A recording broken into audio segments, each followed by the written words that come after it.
9장 10절부터 22절의 말씀입니다.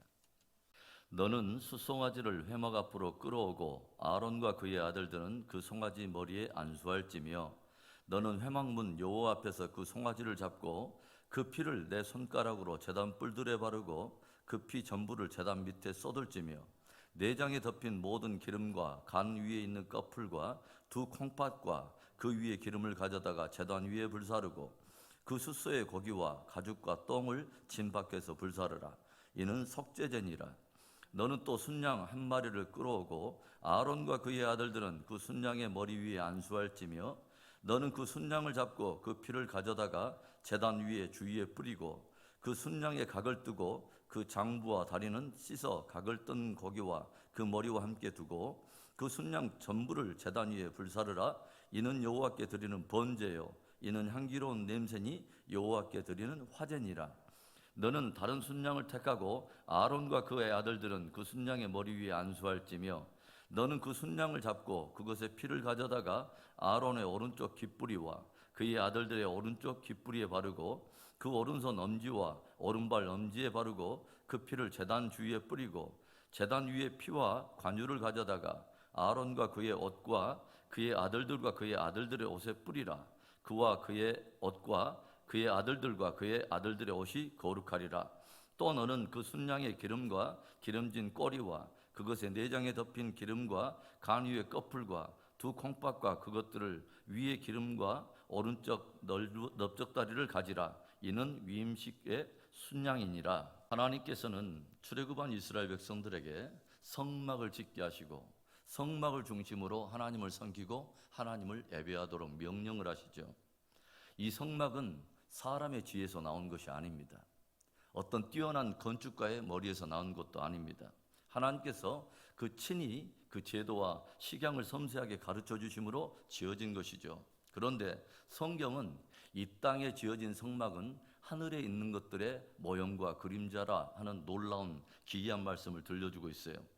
하나님께서는 구속받은 백성들이 이 땅의 성막을 중심으로 하나님을 섬기고 예배함으로 영광스러운 천상의 예배에 참여하도록 하신다고 하는 것이죠. 우리들이 이 땅에서 드리는 예배와 이 섬김이 천상에서 드리는 그 영광스러운 예배와 연결되어 있다고 하는 이 사실이 얼마나 신비롭고 감동스러운 일입니까? 우리가 지난 새벽 예배 때 대제사장이 입는 옷에 대해서 나눴는데요. 대제사장은 가장 안쪽에는 반포 속옷을 입고 그 위에는 겉옷을 두른 다음에 가장 맨 바깥쪽에는 에봇이라고 불리는 옷을 입고 있죠. 그 에봇의 한 중앙에는 판결 흉패라고 하는 것이 달려있는데 그 흉패 위에는 이스라엘의 12아들들의 이름, 곧 12지파의 이름이 새겨져 있는 각종 보석들이 맞물려 있고 그 흉패 안에는 우림과 둠밈이라고 불리우는 두 개의 작은 돌이 들어있다고 말씀을 드렸습니다.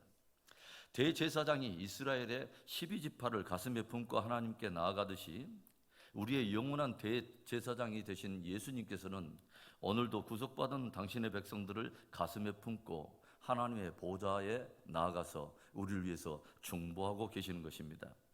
대제사장이 모든 이스라엘을 대표하듯이 대제사장인 예수 그리스도는 모든 구속받은 백성들을 대표하고 있고 제사장된 온 성도들을 대표하고 있는 것이죠.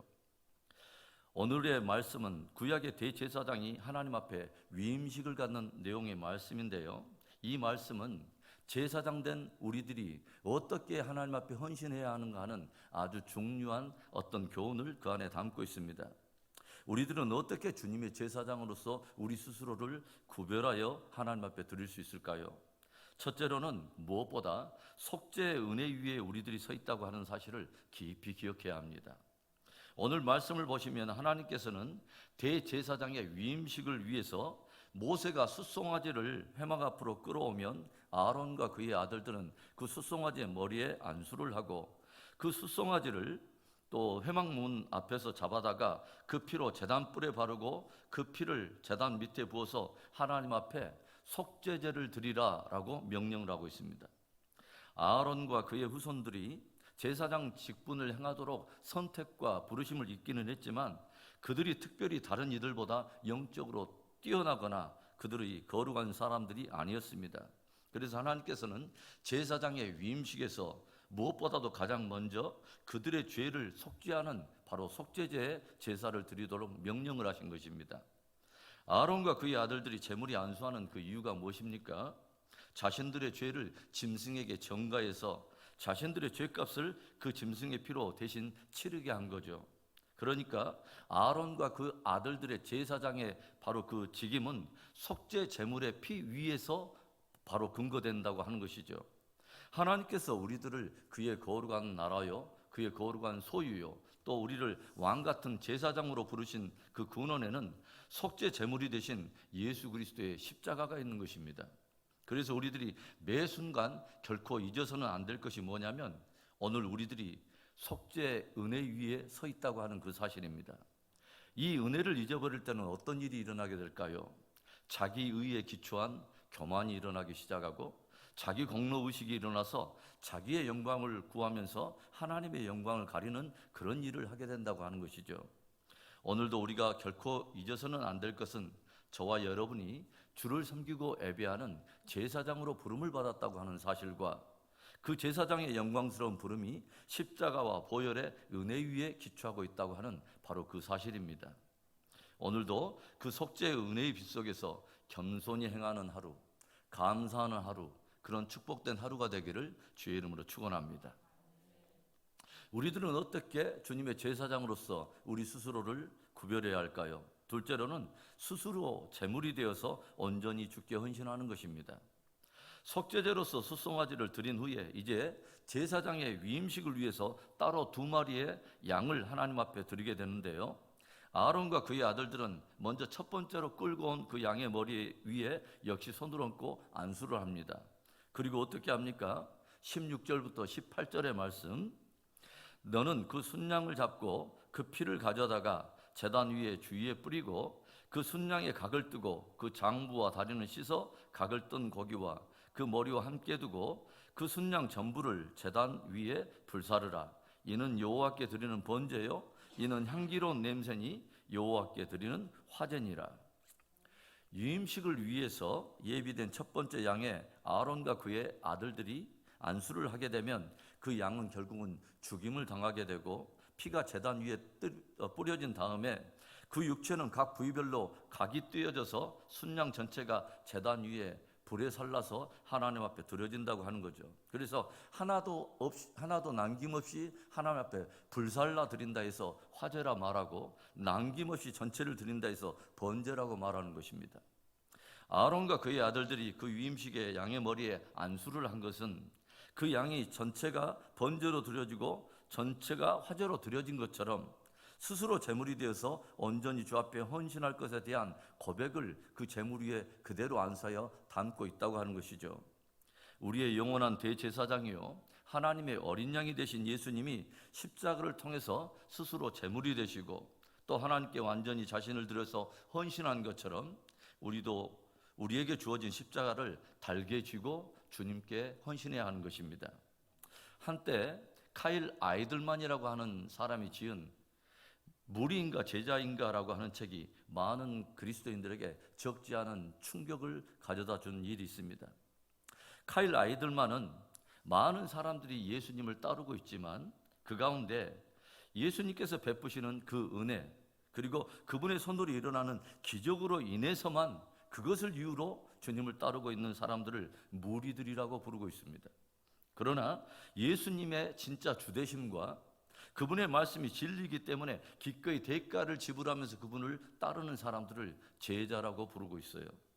오늘날 교회들을 보면 많은 이들이 은혜를 누리는 자리에만 머물고 헌신의 자리 또 십자가 지는 자리에는 나아가지 않습니다. 부르심의 진정한 본질을 놓치고 있는 것입니다. 우리 교회 이름이 은혜 비전교회입니다. 그것은 은혜를 품고 비전을 향해서 함께 나아가자고 하는 그런 의미가 담겨 있죠. 은혜가 우리에게 너무도 깊고 또 그 은혜가 우리에게 실제가 되기 때문에 우리의 헌신도 실제여야 한다고 하는 것이죠. 하나님의 뜻이 담겨있는 그분의 비전을 이루기 위해서 우리도 기꺼이 실제적으로 헌신해야 한다고 하는 것입니다. 여러분, 참된 은혜는 우리를 참된 헌신으로 인도하는 것입니다. 제사장으로의 부름은 하나님께로의 헌신의 부름인 것이죠. 위임식의 양이 각이 떠지고 전체가 번제로 화제로 드려진 것처럼 속죄의 은혜 위에 우리를 부르신 그 영광의 부르심 앞에 매일처럼 우리 자신의 삶의 부위에 각을 떠서 하나님을 영화롭게 하는 멋진 저와 여러분 되기를 축원합니다. 우리들은 어떻게 주님의 제사장으로 우리 스스로를 구별하여 드릴 수 있을까요? 마지막 세 번째는 전인적인 삶을 성결함으로 단장하는 것입니다. 오늘 말씀을 보면 위임식으로 끌려온 양은 한 마리가 아니라 또 다른 양 한 마리가 있다고 하는 것을 우리가 알게 되죠. 19절부터 21절, 너는 다른 순양을 택하고 아론과 그 아들들은 그 순양의 머리 위에 안수할지며 너는 그 순양을 잡고 그것의 피를 가져다가 아론의 오른쪽 귓뿌리와 그 아들들의 오른쪽 귓뿌리에 바르고 그 오른손 엄지와 오른발 엄지에 바르고 그 피를 제단 주위에 뿌리고 제단 위에 피와 관유를 가져다가 아론과 그의 옷과 그의 아들들과 그의 아들들의 옷에 뿌리라. 그와 그의 옷과 그의 아들들과 그의 아들들의 옷이 거룩하리라. 제사장으로 부름받은 아론과 그의 아들들은 또 다른 그 양의 머리에 안수를 하고 그 순양을 잡게 되는데, 이번에는 그 양의 피를 어디에다 바르냐면 제사장으로 부름받은 자의 귓뿌리에다 바르고, 그리고 오른손 엄지와 오른발 엄지에 바르라는 거예요. 그리고 그가 입고 있는 옷에도 그 피를 뿌리라는 것이죠. 무엇을 의미하는 것일까요? 전인적인 삶의 성결을 의미하는 것입니다. 사실 저들이 반포 속옷을 입고 또 그 위에 겉옷을 두르고 있고 또 그 위에 에봇을 입고 있다고 해서 대제사장으로서 단장이 다 끝난 것이 아닌 것이죠. 그것보다도 훨씬 더 중요한 것은 저들의 전인적인 삶의 성결에 있는 것입니다. 오늘 위임식의 그 양의 피를 어디에 바르냐면 제사장으로 부름받은 자의 귓뿌리에도 바르고 오른손 엄지 그리고 오른발 엄지에도 바릅니다. 그리고 옷에도 발라요. 전인적인 삶의 성결함으로 단장하라고 하는 메시지인 거죠. 우리는 부름받은 제사장으로서 우리들의 귀에 주의 보혈을 발라야 합니다. 정결한 귀로 하나님의 말씀을 듣는 것입니다. 우리는 무엇보다 삼가 듣는 것을 조심해야 하는 것이죠. 우리들의 손에도 주의 보혈을 발라서 성별해야 합니다. 우리들의 손으로 하는 일을 살펴보고 그 손으로 주님을 찬양하고 주님의 이름을 높이는 일을 해야 하는 것입니다. 또한 우리들의 발에도 주의 피와 관유를 발라야 하는 것입니다. 우리들의 출입을 삼가 조심하고 가는 곳곳마다 주님을 영화롭게 하는 삶을 사는 것입니다. 우리들의 옷도 성별해야 하고 작은 섬세한 모든 우리의 영역이 하나님의 영광과 연결되어 있다는 것을 늘 깊이 기억해야 합니다. 특별히 옷은 성경에서 행위를 의미한다고 여러분에게 말씀을 드렸어요. 우리들의 작은 행위들도 성별하여 그것도 하나님의 영광을 위해 드려야 한다고 하는 것입니다. 사랑하는 성도 여러분, 저와 여러분은 그리스도 예수의 보혈로 말미암아 하나님 앞에 그분을 섬기고 그분을 예배하도록 거룩한 제사장으로 부름을 받았습니다. 늘 기억해야 합니다. 우리들이 그 속죄의 은혜 위에 서 있다고 하는 사실을 늘 기억해야 합니다. 그리고 그 은혜가 우리에게 실제이기에 기꺼이 제물이 되어 주 앞에 헌신하는 저와 여러분 되기를 바랍니다.